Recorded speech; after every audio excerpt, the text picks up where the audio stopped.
E hoje nós vamos falar aos irmãos a respeito do livro de Atos, capítulo 4, versículo 31, que diz assim: Depois de orarem, tremeu o lugar em que estavam reunidos.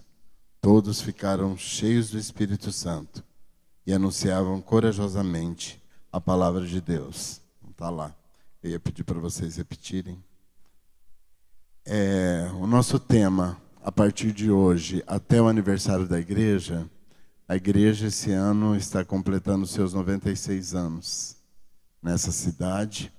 E é o mês que vem, agosto, e nós vamos ter a conferência de aniversário da igreja também.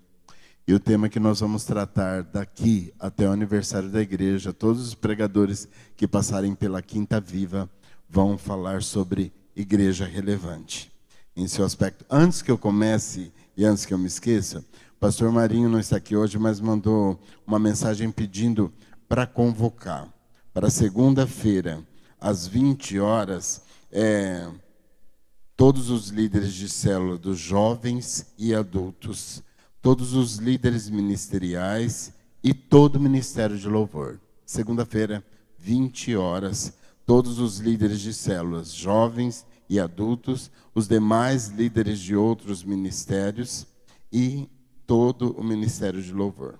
Está feito? Então nós vamos falar durante esse mês de julho e agosto sobre igreja relevante. Esse é o tema que vai nortear as nossas quintas vivas até esse aniversário da igreja.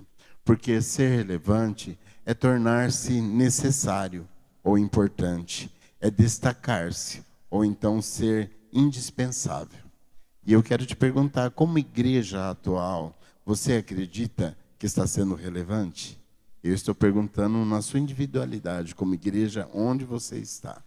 Não é? E é lógico que no coletivo também isso deve nos fazer pensar. Você está sendo relevante? Como igreja do século 21, qual tem sido a sua oração?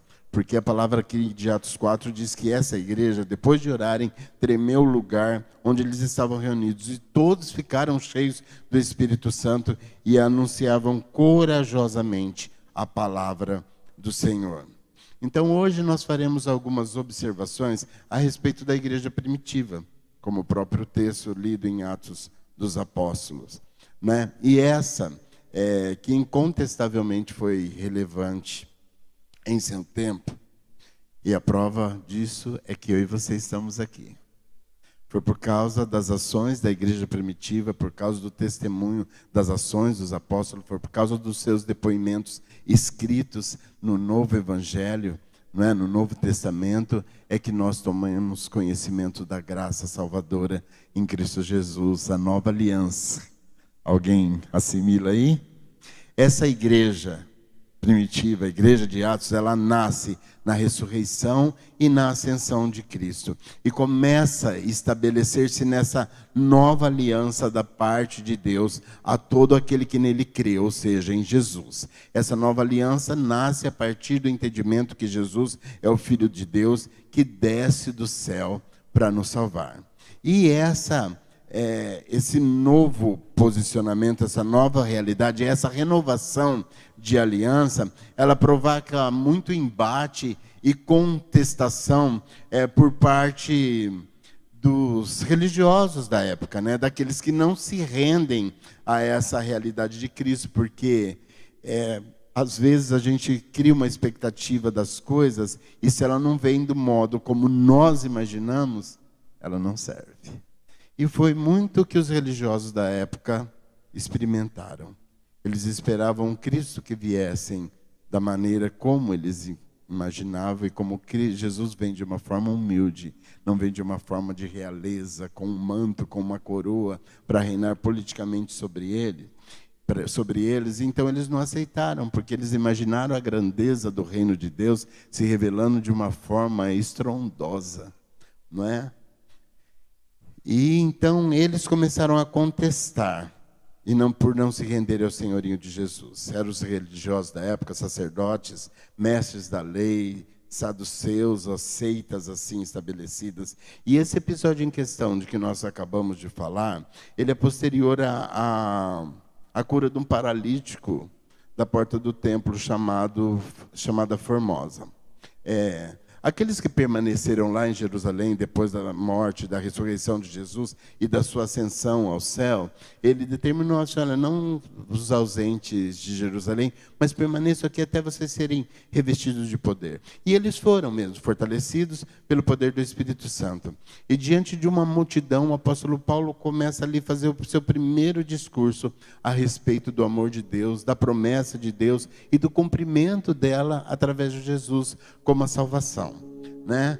E ele convida toda aquela multidão ali ao arrependimento, porque a multidão, quando ouve isso, eu falei: o que a gente faz então? Arrependei-vos, né?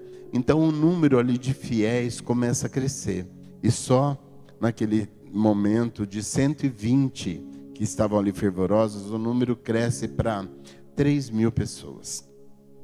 Numa manhã, quando Pedro e João estão indo para o templo para continuar a falar do amor de Deus, do reino de Deus, da salvação em Cristo Jesus, eles caminhavam e foram abordados por um paralítico na entrada de uma das portas do templo, uma da entrada chamada Porta Formosa, que lhes pediu esmola. Esse homem tinha mais de 40 anos. E a resposta que Pedro e João deram foi assim, Pedro e João olharam para ele, e então Pedro disse: olhe para nós. O homem olhou para eles com atenção, esperando receber deles alguma coisa. Pedro disse: não tenho prata nem ouro, mas o que tenho, isso te dou. Em nome de Jesus Cristo, o Nazareno, ande. E após a evidência deste milagre, esse cara paralítico começou a seguir Pedro e João, como um ato de gratidão, como um ato de querer estar junto, como uma oportunidade de conhecer mais esse poder que transformou a realidade da vida dele. Afinal, ele já tinha mais de 40 anos. Isso, um homem experimentado, que ficou na porta daquele templo durante quantos anos da sua vida ele era levado àquele lugar. Tanto é que a multidão conhece e identifica, vê aquele rapaz andando ao lado de Pedro e João e começa a ficar perplexa diante daquele acontecimento.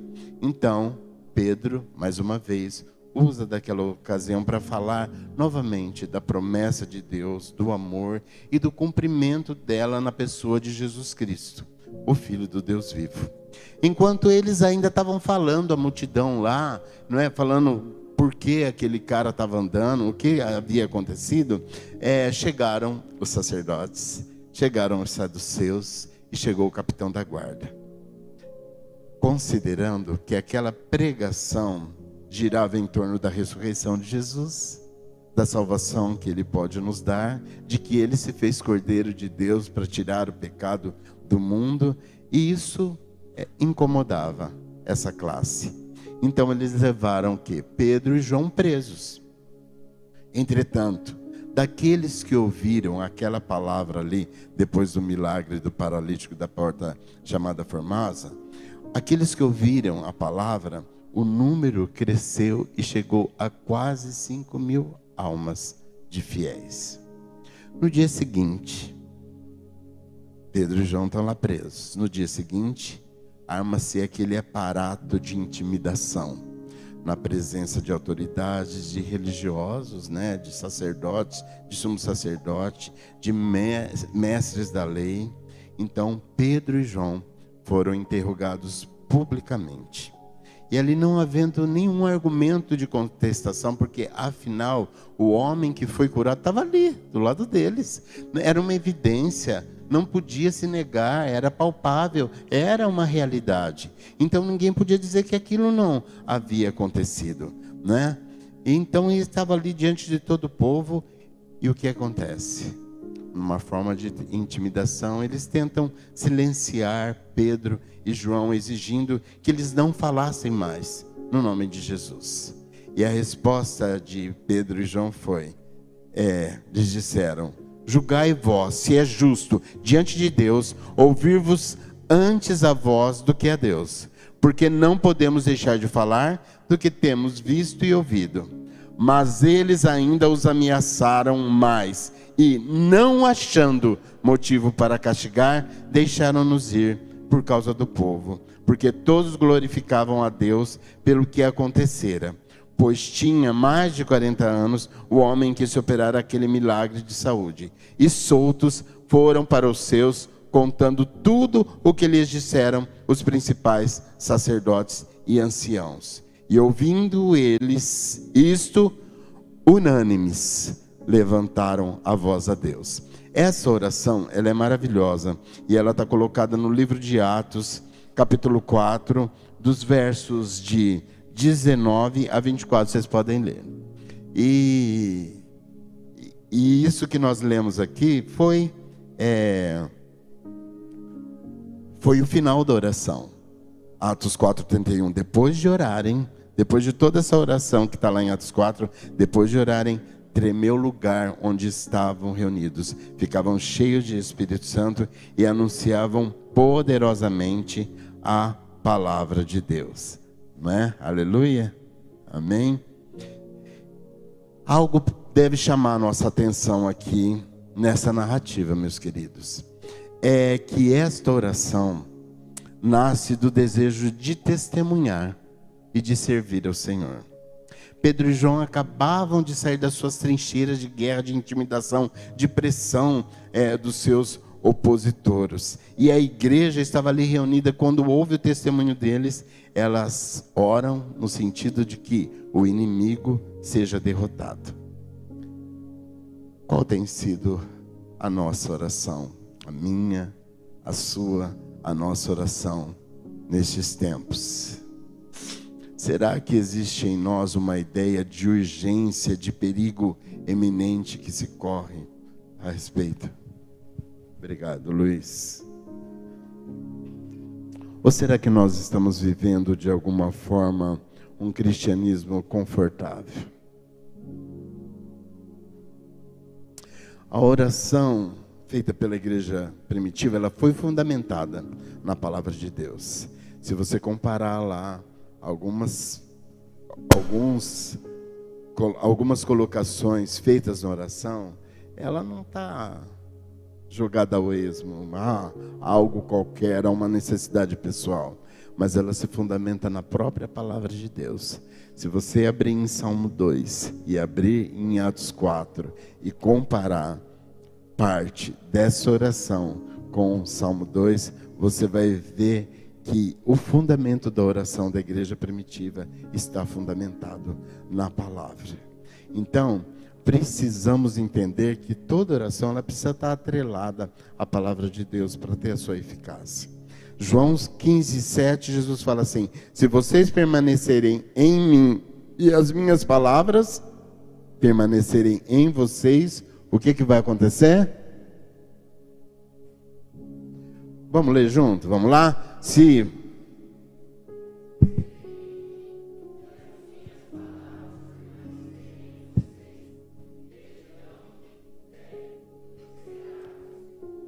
aleluia, amém. Deus fala para nós por sua palavra, e nela Ele diz o que Ele deseja que eu e você façamos. Falamos com Deus em oração e nos colocamos à disposição dEle para fazer a sua vontade. Assim, pelo menos, deve ser. A verdadeira oração consiste em dizer a Deus, não consiste em dizer a Deus o que Ele deve fazer, né? Eu falo assim: Deus, faz isso, mas pedir a Deus que Ele faça a sua vontade em nós e por meio de nós. 1 João 5:14-15 diz assim: esta é a confiança que temos ao nos aproximarmos de Deus. Se pedirmos alguma coisa de acordo com a sua vontade, Ele nos ouve. E sabemos que Ele nos ouve em tudo o que pedimos. Sabemos que temos o que dele pedimos. Às vezes nós somos velados, interrompidos nesse processo de vivência cristã, de busca do poder, de ver a obra de Deus, a glória de Deus se manifestando através da vida da igreja. Porque se nós estivermos alinhados à palavra de Deus e à sua vontade, a palavra de Deus fala assim, que Ele nos ouve em tudo o que pedimos. Ele nos ouve tudo que pedimos. E essa igreja deu um exemplo muito claro de que a oração deles estava pautada não na vontade deles, não no propósito deles, mas na vontade de Deus. É pedir que a vontade de Deus seja feita na terra e não que a vontade humana, a nossa vontade, seja feita no céu. Muitas vezes é isso que nós queremos. Ó Deus, faça a nossa vontade aí no céu, assim como aquilo que nós queremos na terra. Foi esse exemplo que Jesus nos deu? Seja feita a sua vontade, assim na terra como ela no céu. Eles não oraram para que as circunstâncias fossem alteradas. Eles nem oraram para que os seus inimigos fossem depostos dos seus cargos, as autoridades religiosas caíssem, falissem lá e eles não sofressem mais perseguição. Mas eles fizeram o que? Antes pediram a Deus que lhes desse poder para fazer o melhor possível das circunstâncias e realizar o que ele já havia determinado. E eu queria aqui abrir um parênteses e confessar que no tempo da política, o ano passado, nas eleições, eu criei no meu coração uma rota de fuga. Porque às vezes é isso que a gente fala. Cria uma rota de fuga. A gente vê uma circunstância que está se estabelecendo e que é contrário àquilo que a gente acredita que é correto, a gente pede uma rota de fuga para Deus. Deus, faz isso. Deus, faz aquilo. Como igreja nós estamos pedindo, faz o melhor. E Deus é esse que eu e você servimos, que está condicionado à circunstância. A igreja primitiva, aquela igreja, não se preocupou com isso. Ela não se preocupou com aquilo que estava estabelecido diante delas. Ela não pediu para Deus ali na oração para que Deus os livrasse daquela situação, para que Deus protegesse as suas casas, para que Deus não os levasse às prisões. Mas eles pediram para que eles fossem cheios de ousadia, para que apesar deles, o poder de Deus fosse conhecido por todos. E às vezes, como igreja do século atual, às vezes nós queremos uma rota de fuga. Deus exerce a sua justiça. Se Deus começar a exercer a sua justiça, vai ser pelos da casa. Ai de nós. Porque o Senhor sabe que não tem índole, que não tem coração, que vão oprimir o povo, que vai fazer, que vai acontecer.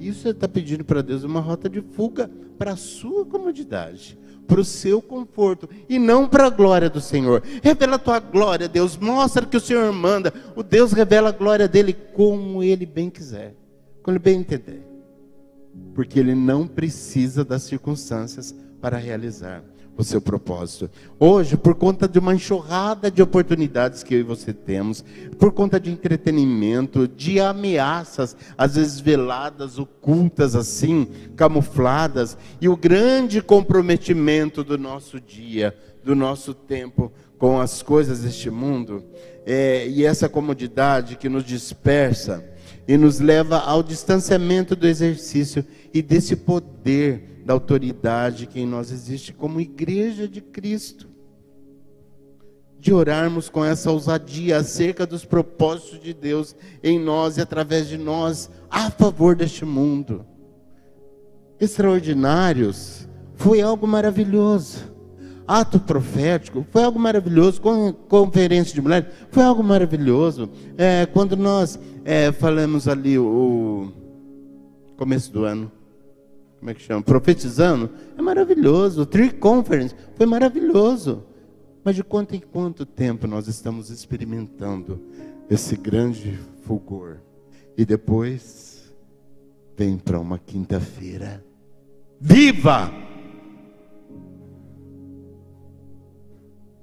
Às vezes a gente esquece que é contínuo. Não para. Agora vamos descansar. Descansar do quê? Descansar do quê? Aqui não é o lugar do nosso descanso. Muito pelo contrário.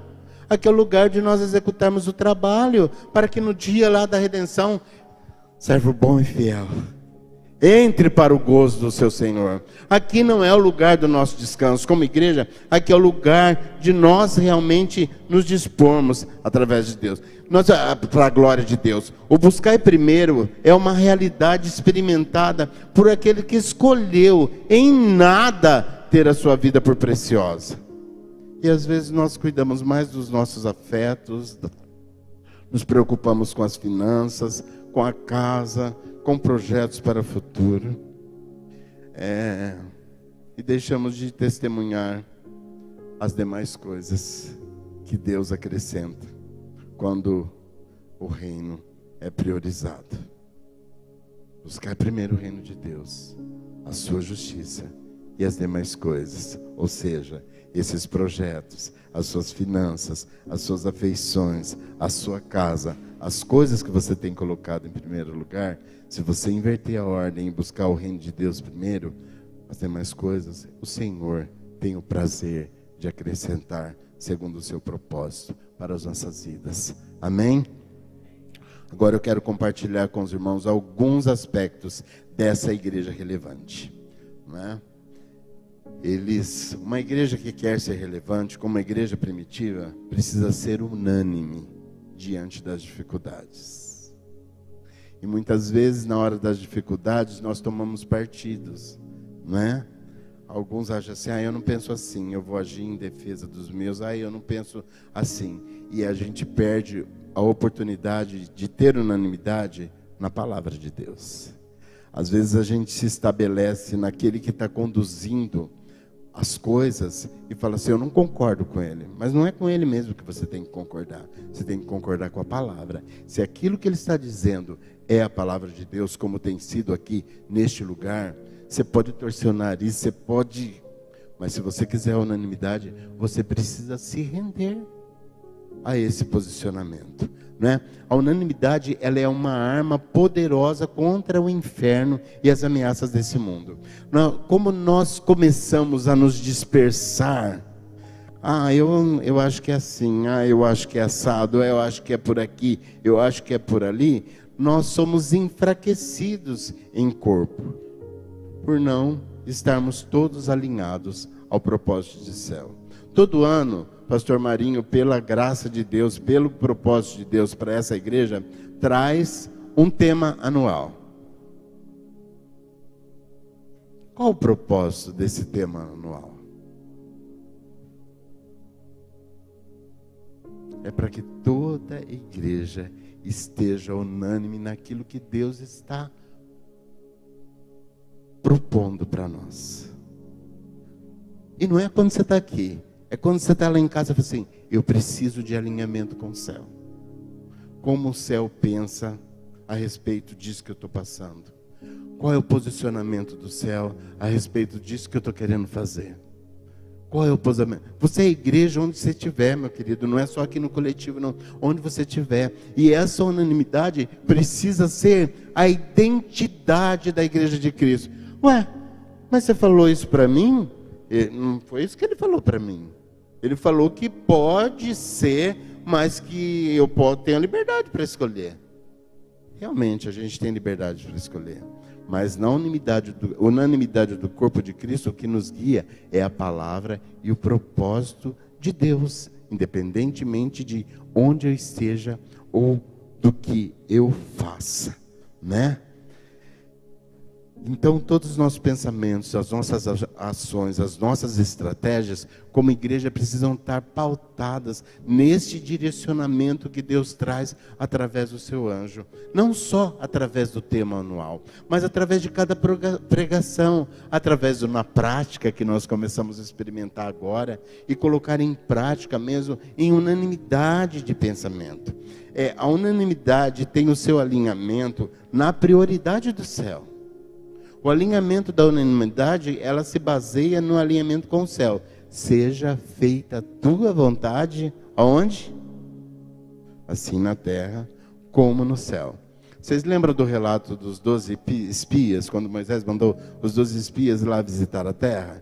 Eles voltaram com unanimidade de pensamento? Não, 10 deles eram unânimes em falar assim, a terra é boa, a terra produz. Nossa, os frutos de lá são maravilhosos. Tudo que se plantando lá, dá. Mas tem gigante. Não foi isso que Deus mandou perguntar. Deus mandou ver a qualidade da terra, como era a terra. Josué e Caleb, por sua vez, dizem o quê? A terra é tudo isso. Mas se o Senhor se agradar de nós, Ele nos dará nas suas mãos. E nós sabemos o que esse posicionamento, essa falta de unanimidade provocou. 40 anos até aquela geração morrer no deserto, porque ela não entraria na terra prometida, a não ser Josué e Caleb, que foram unânimes de acordo com o propósito de Deus, com a palavra de Deus. Às vezes nós confiamos mais naquilo que nós vemos do que na promessa de Deus, na sua palavra. Às vezes nós tememos mais aos homens do que a Deus. Foi o que Paulo e Pedro e João disseram aqui. O que importa mais? Obedecer a vocês ou a Deus? Nós vamos temer a Deus ou a vocês? Nós não podemos deixar de falar aquilo que nós temos visto e ouvido. Então nós precisamos aprender a ser unânimes, meus amados, como igreja, como corpo de Cristo, deixando as coisas que o inimigo tenta criar ninho na nossa cabeça, e nos atrapalhar, nos enfraquecer, ir embora, para que a igreja possa viver esse poder contínuo e não temporalmente, como nos eventos. Nós precisamos desse gás, sim, desse combustível, desse renovo nas épocas de conferência, nas épocas de programação especial, mas nós precisamos manter essa chama, para que o reino de Deus possa se expandir. Olha, tem tanta palavra profética a respeito da igreja dominar essa cidade, do número de membros crescer. Mas o que você está fazendo no sentido de vida cristã para que isso aconteça? Você está de braços cruzados esperando que o pastor dê uma diretriz? Cada culto é uma oportunidade que nós temos de assimilar, de saber quem nós somos e por que nós estamos aqui.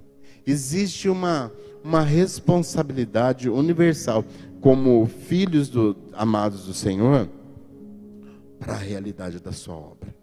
E isso não depende de um comando, depende da sua vivência cristã, depende daquilo que você está vivendo com o Senhor.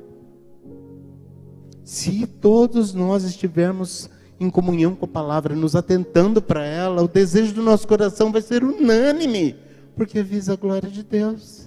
E aqueles homens, aqueles líderes que estavam lá reunidos na igreja, ouviram tudo o que Pedro e João contaram a respeito das ameaças, a respeito da intenção de maltratá-los, a respeito das pegadinhas. Mas sobretudo, eles falaram que não havia situação onde eles pudessem ser pegos, porque a mão do Senhor era com eles.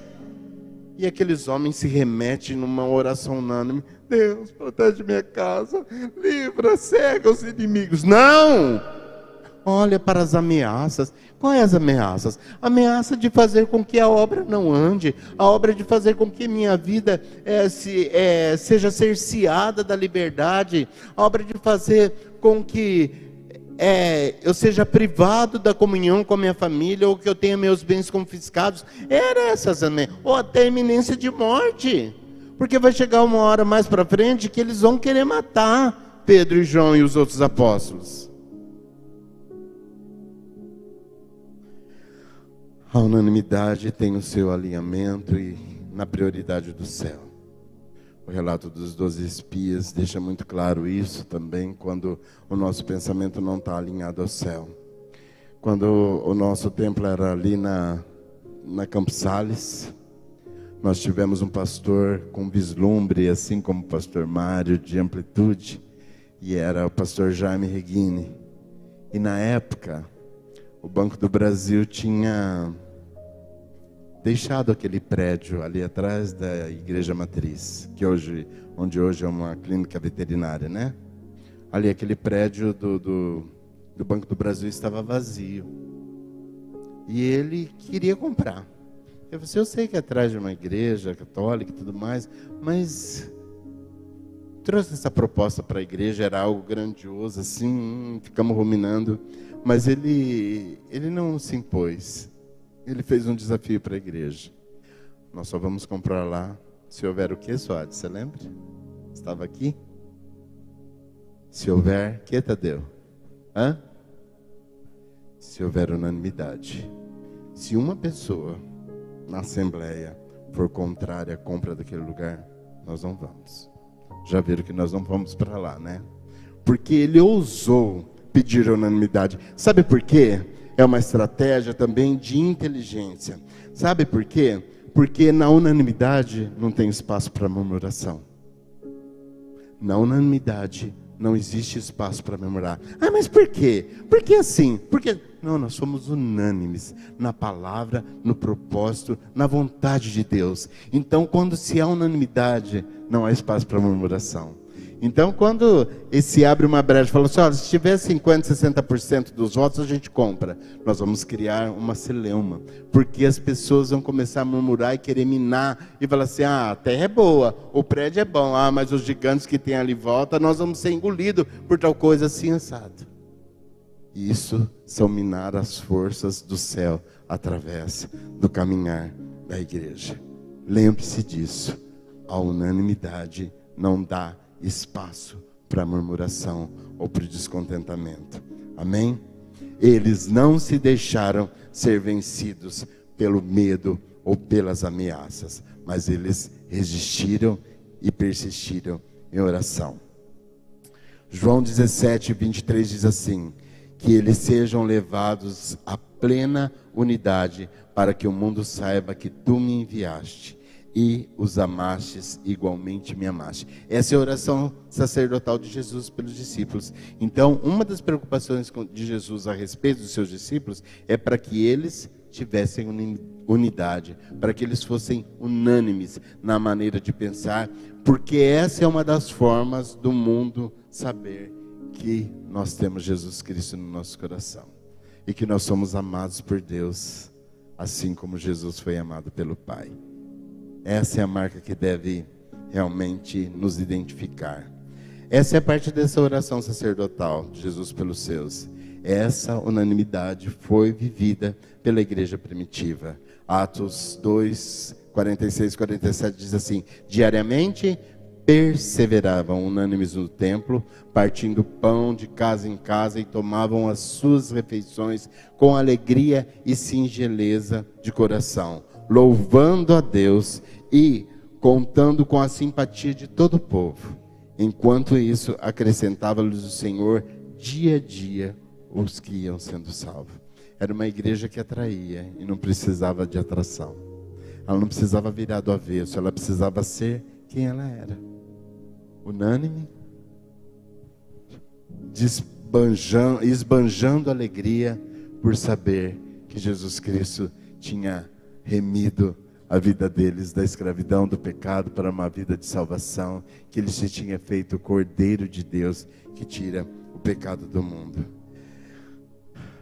Era uma igreja que tinha os mesmos sentimentos, os mesmos propósitos, e que era aceita por todos, porque a identidade, o DNA de Cristo era visto na vida deles.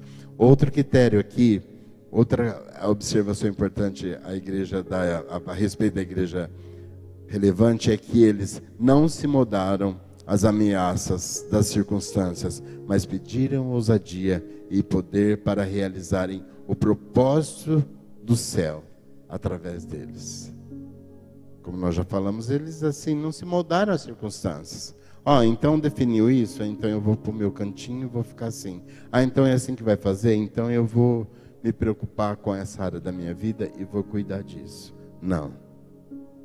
2 Timóteo 1,7 diz que Deus não nos deu um espírito que produz temor e covardia, mas sim que nos dá o poder que Deus dá sobre nós. Não é de covardia, não é de retroceder, não é de parar, não é de estagnar, mas sim o poder, o amor e a moderação ou o autocontrole. Não podemos orar sentindo que as nossas incumbências estejam à altura do poder que nós temos. Nós precisamos orar pedindo a suficiência de poder para realizar as nossas tarefas. Seja qual for. Senhor, eu quero que as minhas incumbências sejam de acordo com o poder que eu tenho. Não. Nós precisamos pedir poder para realizar toda a tarefa que o Senhor mandar para as nossas vidas. Não podemos pedir para Deus essa rota de fuga que eu falei. Senhor, nos livre dessa. Não. A oração de Jesus foi: se for possível. Se. passa de mim esse cálice. Contudo, a sua vontade. Deus deu poder a eles. Eles não pediram rota de fuga, mas eles pediram poder e autoridade. E as estruturas daquele lugar, diante disso, elas tremeram diante do poder que ali emanava. Isso prova que nenhuma estrutura, nenhum poder, nenhum governo, nenhuma outra realidade pode ameaçar o povo de Deus. Porque Deus, nada subsiste ao poder de Deus, porque o poder de Deus está acima de tudo. Ah, mas o governo que se estabelece agora é vermelho, é contra, não interessa. O poder de Deus está acima de tudo. Ah, mas se tivesse entrado um deputado tal assim, ele podia interceder. Nós temos o advogado maior a nosso favor, que é Jesus Cristo. Nós não precisamos de nada nem ninguém. Nós precisamos invocar o poder maior sobre as nossas vidas e nos alinhar no propósito, na vontade soberana dele. A gente pode escolher pensar aquilo que é certo e realizar aquilo certo de acordo com a palavra. Mas a prerrogativa final vem de Deus. Deus sabe, Deus não é frustrado.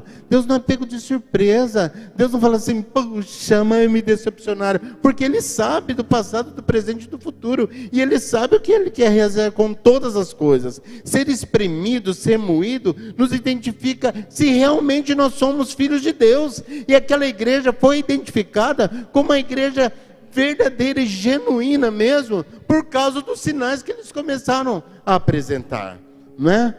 As estruturas daquele lugar tremeram por causa de uma oração.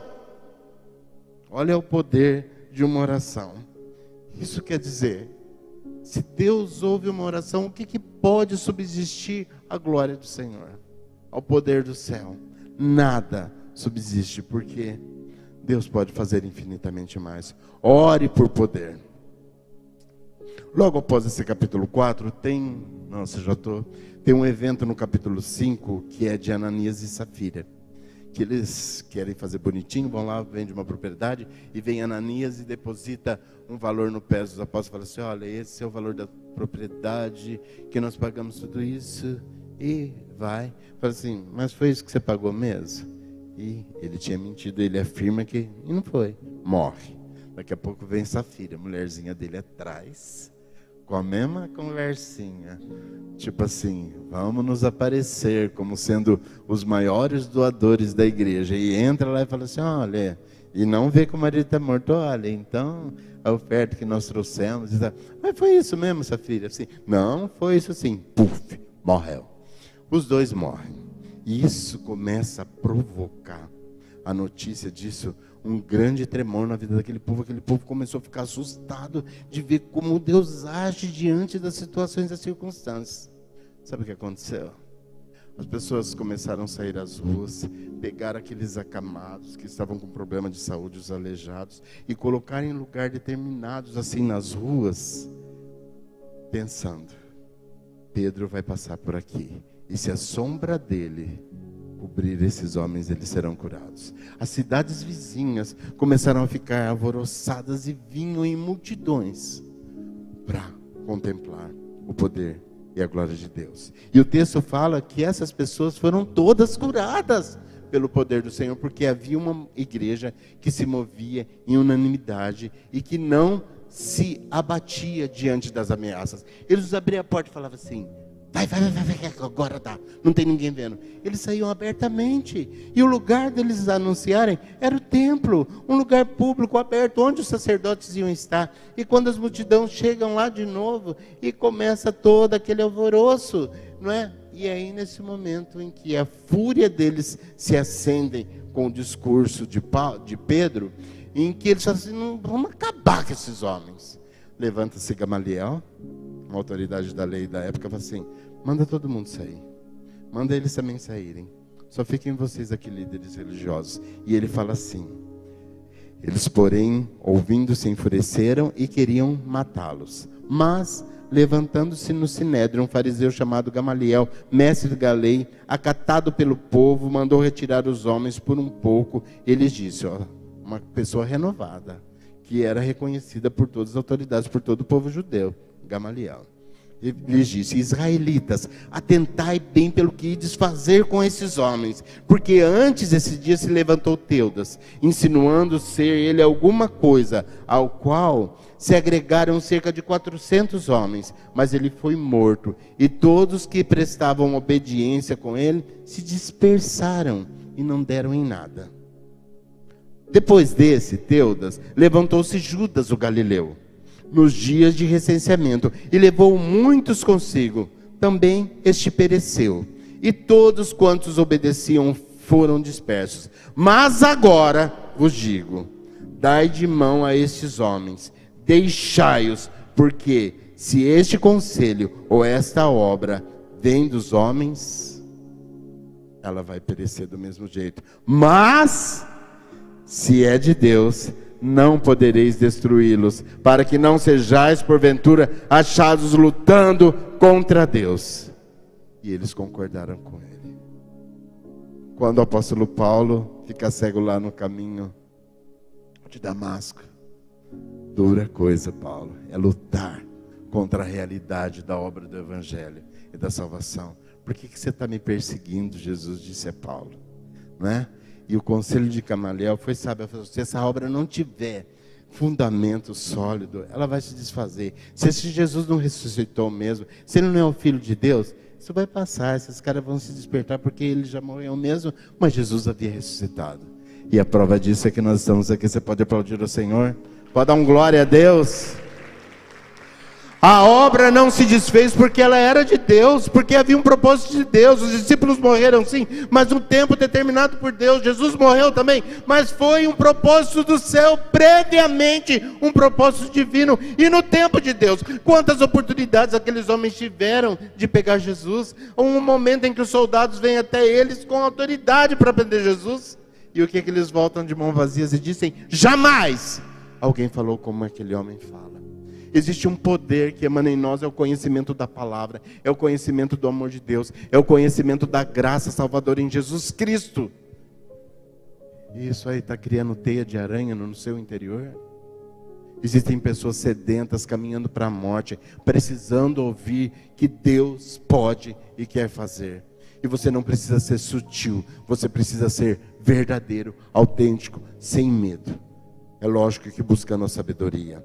Uma oração alinhada ao céu, meu querido, e à vontade de Deus, ela sempre é respondida. Por quê? Nós podemos ver como esses discípulos vão se comportar daqui para frente, diante de cada situação. Eles serão libertos do cárcere, sem que haja interferência humana, mas apenas pelo poder da oração, através da igreja e a manifestação sobrenatural do céu. Vai ter uma situação em que Pedro vai sair de uma prisão cheia de trancas, de fechaduras, de guardas nas portas, de situações difíceis. E ele vai sair dali sem perceber que ele está saindo da prisão. E quando ele chega numa casa, a igreja está lá orando por ele e acha que é o fantasma dele que está lá. Mas é o poder de Deus, é a oração unânime de um povo que vê os milagres, a obra de Deus se estabelecendo e acontecendo. Esses discípulos seriam guiados pelo Espírito Santo em ações e em lugares a fim de glorificarem a Deus. Filipe, quando tem o seu caminho mudado para estar ali com o eunuco da rainha Candace, para poder falar da salvação. Quando Pedro estava ali em Jope, na casa de Simão o curtidor, orando e jejuando. Ali paradigmas na vida de Pedro são quebrados junto do Deus autêntico, são quebrados para que ele possa receber a realidade da nova aliança que alcança a todos e não privilegia um grupo seleto como os judeus. Nós somos filhos de nosso pai Abraão. Não, nós somos remidos pelo sangue do Cordeiro, Jesus Cristo de Nazaré. Então eles se tornam instrumentos de poder da parte de Deus, porque o Senhor ouviu aquela oração feita naquele lugar. O louvor já pode subir. Será que nós temos sido relevantes como igreja em nossos lares? Será que os nossos posicionamentos têm sido vistos pelos filhos, pelas esposas, pelos maridos, como um posicionamento autêntico, de quem tem buscado relevância da vontade de Deus para a nossa vida. No seu ambiente de trabalho, como você tem exercido a sua prerrogativa de ser igreja?